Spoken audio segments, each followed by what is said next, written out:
It is I, JJJinks, and I bought a whole bunch of budget knives from Amazon.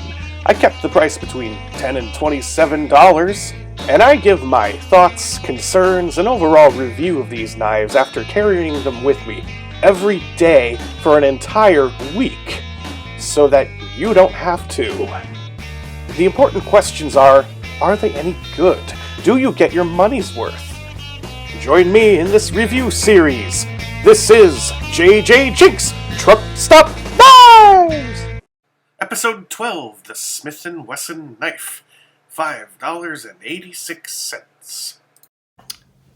This week I carried a Smith & Wesson knife. It's not really named, so that's just what it is, the Smith & Wesson knife. It's a little one. The overall length is only 6 inches. That's 15.2 centimeters. It's got a 2.7 inch, 7 centimeter long blade, which is in the shape of a tanto. And the handle is 3¼ inches long. That's 8.8 centimeters. Little bitty guy. And it's also very light. It comes in at 2.5 ounces, or 71 grams. The steel is 8CR13 MOV, which is equivalent to 440C, and the blades are GFN, glass-filled nylon. The clip is of the high-ride tip-up only variety, and the locking mechanism is a liner lock. So one of the things I liked about carrying this knife for a week was how compact it is, but without necessarily feeling like it's compact. It does kind of fill the hand. It's a small knife with a big personality, and it doesn't feel cheap. It feels very well constructed. The lockup is great. The centering is great. There's no complaints in any of those departments, and I wasn't too sure how those properties would be for this knife because it was just so darn cheap. And I know Smith & Wesson makes a lot of quality stuff. I suppose I'm not much of a gun guy, but I know they make guns. But I was actually kind of pleased with how cheap this knife did not feel. Aesthetically speaking, it's got some positives. The clip is sort of in a crest shape, and above it, the two liners protrude a little bit, and you can see it's got this sort of crest-shaped hole thing going on. They're kind of small for lanyards, but it's just kind of a little bit of an artistic flair that the engineers put into this thing, and I appreciated it. Hey, when you get an opportunity to be artsy, take it. There is a little bit of anodization on the hardware, and that's all focused basically down where the pivot screw is. It's blue, because why not? They didn't bother anodizing anything else, but, you know, for the money, they made an effort. Ergonomically speaking, there's a little bit of consideration in that department too.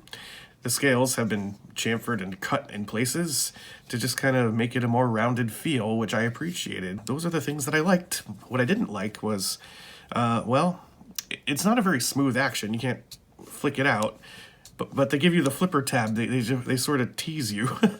Now you can flick it out if you just give it that wrist action, but most of the time I just relied on the thumb studs, of which, by the way, there are 2 of them.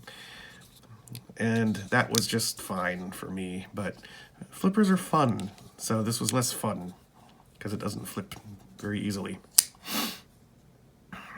The knurling on the scales is quite small, so they don't really accomplish anything by doing that. Even though it's knurled, it's still very slick. Not necessarily a complaint, but other than everything I just mentioned, the knife is just rather ordinary. There's nothing too special about it. Black scales, stone-washed steel, a tanto, but there's nothing really to write home about with this thing.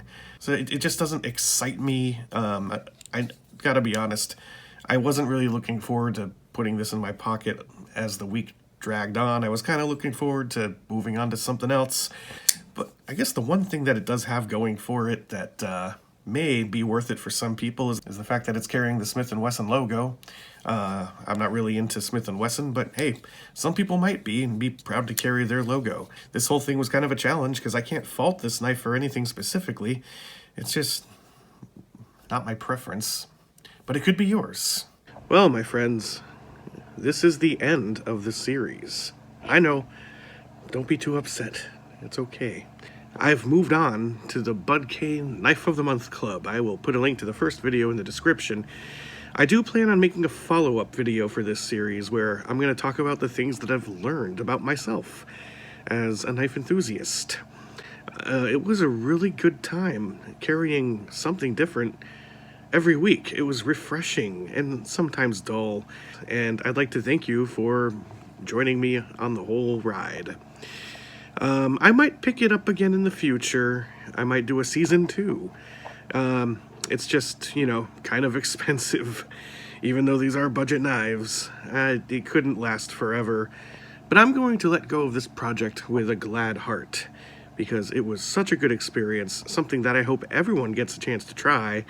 And, for a hobby, doing something like this was just fantastic. I can't say enough good things about what I went through and what I learned.